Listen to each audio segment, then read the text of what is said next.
বৃহস্পতিবার টলিপাড়া পেল নতুন তারকা দম্পতি। বিয়ে করলো অদ্রিত রায় ও কৌশাম্বী চক্রবর্তী।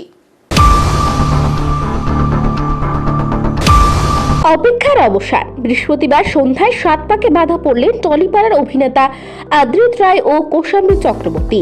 নবদম্পতির বিয়ের ছবি প্রকাশ্যে। বৃহস্পতিবার সকালে সমাজ মাধ্যমে অদ্রিত কৌশাম্বীর গায়ে হলুদের অনুষ্ঠানের ছবি ভাইরাল হয়। সন্ধ্যায় প্রকাশ্যে এলো বিয়ের ছবি। হাওড়ার একটি বাংকুয়েটে বসেছিল তাদের বিয়ের আসর। বিয়ের সাজে সাবেকিয়ানার ছোঁয়া। অদ্রিতের পরনে তসরের পাঞ্জাবি, কৌশাম্বী সেজেছেন লাল বেনারসিতে, মাথায় লাল ওড়না, গলায় সোনার হার, নাকে নথ। বাঙালি কোণের মুখে হাসির ঝিলিক।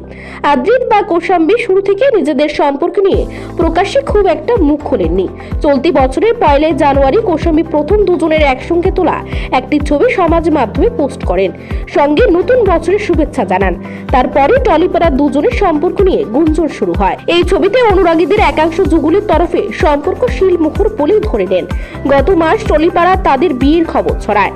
অদ্রিত সম্প্রতি পাগল প্রেমী ছবিটির শুটিং শেষ করেছেন। অন্যদিকে কৌশাম্বীকে দর্শক এখন ফুলকি ধারাবাহিকে দেখছেন। বিয়ের জন্য কাজ থেকে আপাতত দিন কয়েকের ছুটি নিয়েছেন অদ্রিত কৌশাম্বী। আগামী 11 মে তাদের reception party. Bureau report, Asian Times.